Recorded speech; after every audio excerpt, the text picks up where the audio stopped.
ನಮಸ್ಕಾರ. ಈ ದೇವಸ್ಥಾನಕ್ಕೆ ಕಾಲಿಟ್ಟರೆ ಸಾಕು, ಖಂಡಿತವಾಗ್ಲೂ ಸರ್ಕಾರಿ ಉದ್ಯೋಗ ಸಿಕ್ಕೇ ಸಿಗುತ್ತೆ. ಗೌರ್ನಮೆಂಟ್ ಜಾಬು ಸಿಕ್ಕೇ ಸಿಗುತ್ತೆ. ಸಾಕಷ್ಟು ಜನ ನನಗೆ ಫೋನ್ ಮಾಡಿ ಹೇಳಿದ್ದಾರೆ, ಗುರುಗಳೇ ನೀವು ಹೇಳಿದ್ರಿ ದೇವಸ್ಥಾನಕ್ಕೆ ಹೋಗಿ ಬನ್ನಿ ಅಂತ. ನಾವು ಹೋದ್ವಿ, ದರ್ಶನ ಮಾಡಿದ್ವಿ, ಖಂಡಿತವಾಗ್ಲೂ ನಮಗೆ ಸರ್ಕಾರಿ ಉದ್ಯೋಗ ಸಿಕ್ತು ಅಂತ ಸಾಕಷ್ಟು ಜನ ಫೋನ್ ಮಾಡಿ ಹೇಳಿದರು. ಸೊ ಹಾಗಾಗಿ ಅನುಕೂಲ ಇದ್ದವರು ಹೋಗಿ ದೇವರ ದರ್ಶನ ಮಾಡಿ, ದೇವರಿಗೆ ಡಿಮ್ಯಾಂಡ್ ಮಾಡಿ ಕೇಳ್ಕೊಳ್ಳಿ. ಭಗವಂತ ಯಾವ್ಯಾವ ಟೈಮಲ್ಲಿ ಯಾವಾಗ ಆಶೀರ್ವಾದ ಮಾಡ್ತಾನೆ ಅಂತ ಹೇಳೋಕ್ಕಾಗಲ್ಲ. ಅರ್ಥ ಮಾಡ್ಕೊಳ್ಳಿ. ಯಾವ ದೇವಸ್ಥಾನ ಗೊತ್ತಾ ಅದು? ಹೇಳ್ತೀನಿ, ವಿಡಿಯೋನ ಪೂರ್ತಿ ನೋಡಿ, ಎಲ್ಲೂ ಸ್ಕಿಪ್ ಮಾಡೋಕ್ಕೆ ಹೋಗ್ಬೇಡಿ.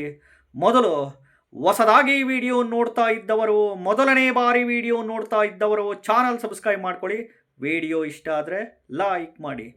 ನೋಡಿ, ನಿಮಗೆ ಸರ್ಕಾರಿ ಉದ್ಯೋಗ ಗೌರ್ನಮೆಂಟ್ ಜಾಬ್ ಸಿಗಬೇಕಪ್ಪ ಅಂದರೆ, ಯಾವುದೇ ಸ್ಟೇಟ್ ಗೌರ್ನಮೆಂಟ್ ಜಾಬ್ ಆಗಿರ್ಬೋದು, ಸೆಂಟ್ರಲ್ ಗೌರ್ಮೆಂಟ್ ಜಾಬ್ ಆಗಿರ್ಬೋದು, ಕಾಂಟ್ರಾಕ್ಟ್ ಬೇಸಿಸನ್ನು ಆಗಿರ್ಬೋದು, ಡೈಲಿ ವೇಜಸ್ಸನ್ನು ಆಗಿರ್ಬೋದು, ಅಥವಾ ಸೆಮಿ ಗೌರ್ನಮೆಂಟ್ ಸೆಕ್ಟರ್ಸ್ಗಳಲ್ಲಿ ಇರ್ಬೋದು, ಅಥವಾ ಸ್ಕೂಲು ಕಾಲೇಜುಗಳಲ್ಲಿ ಏಡೆಡ್ ಸ್ಕೂಲು ಕಾಲೇಜು ಇನ್ಸ್ಟಿಟ್ಯೂಷನ್ಸಲ್ಲಿ ಪರ್ಮನೆಂಟ್ ಆಗುತ್ತೆ ಅಂಥ ಕಡೆ ಆಗ್ಬೋದು. ಒಟ್ಟು ಜಾಬು, ಗೌರ್ನಮೆಂಟ್ ಜಾಬು ಸಿಗಬೇಕಪ್ಪ ಅಂತಂದರೆ ನಿಮ್ಮದು ಎಸ್ಪೆಷಲಿ ಯಾವುದೇ ರಾಶಿ ನಕ್ಷತ್ರ ಆಗಿರಲಿ, ಯಾವುದೇ ಲಗ್ನದಲ್ಲಿ ಹುಟ್ಟಿರ್ರಿ, ಎಸ್ಪೆಷಲಿ ದಶಾಭುಕ್ತಿಗಳಲ್ಲಿ 1ನೇ ಮನೆ, 6ನೇ ಮನೆ. 6ನೇ ಮನೆ ಅಂದರೆ ವೃತ್ತಿ ಸ್ಥಾನ ಅಂತ ಹೇಳ್ತೀವಿ. ಸರ್ವೀಸ್, ವೃತ್ತಿ ಮಾಡೋ, ಕೆಲಸ ಮಾಡೋ ಮನೆ 6ನೇ ಮನೆ ಆಪ್ರೇಟ್ ಆಗಿರಬೇಕು. ಜೊತೆಗೆ 10ನೇ ಮನೆ ಉದ್ಯೋಗದ ಸ್ಥಾನ, ಕರ್ಮಸ್ಥಾನ ಅಂತೀವಿ. ಜೊತೆಗೆ 11ನೇ ಮನೆ ಬಂದಿರಬೇಕು. 1ನೇ ಮನೆ ಅಂದರೆ ನೀವು, 6ನೇ ಮನೆ ಅಂದರೆ ವೃತ್ತಿ ಕೆಲಸ ಅಂತ, 10ನೇ ಮನೆ ಅಂದರೆ ಇಲ್ಲಿ ಉದ್ಯೋಗ ಕರ್ಮ ಅಂತೀವಿ, 11 ಲಾಭಸ್ಥಾನ.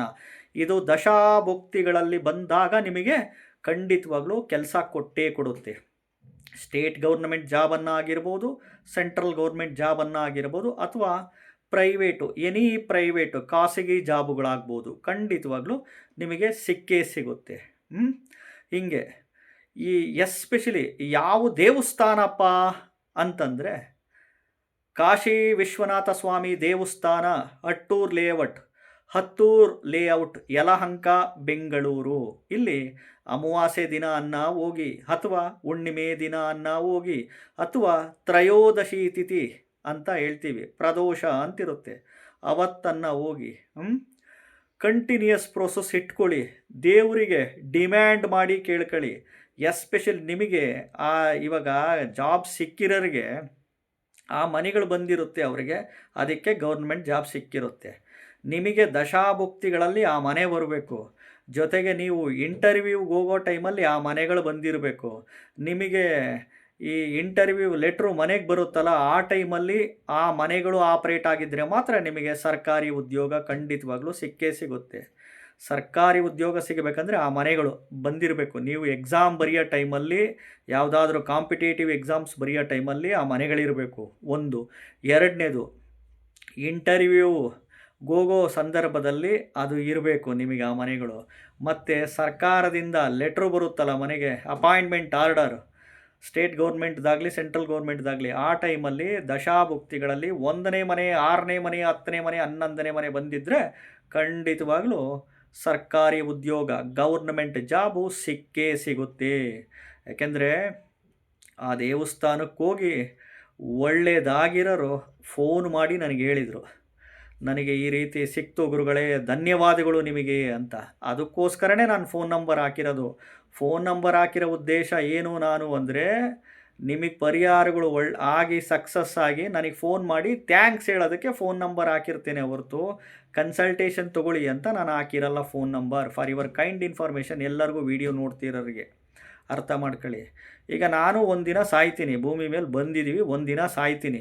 ಇರುವಾಗ ಏನು ಕೊಟ್ಟಿದ್ದಾನೆ ಭಗವಂತನ ಭಿಕ್ಷೆ, ಜ್ಞಾನ, ಭಗವಂತಂದು ಜ್ಞಾನ ಭಿಕ್ಷೆ, ಅದನ್ನು ವೀಡಿಯೋಗಳ ಮುಖಾಂತರ ನನ್ನ ಚಾನಲ್ಗಳ ಮುಖಾಂತರ ಕೊಡ್ತಾ ಹೋಗ್ತೀನಿ.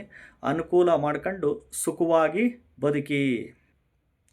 ಹೊಸದಾಗಿ ವಿಡಿಯೋ ನೋಡ್ತಾ ಇದ್ದವರು, ಮೊದಲನೇ ಬಾರಿ ವಿಡಿಯೋ ನೋಡ್ತಾ ಇದ್ದವರು ಚಾನಲ್ ಸಬ್ಸ್ಕ್ರೈಬ್ ಮಾಡ್ಕೊಳ್ಳಿ.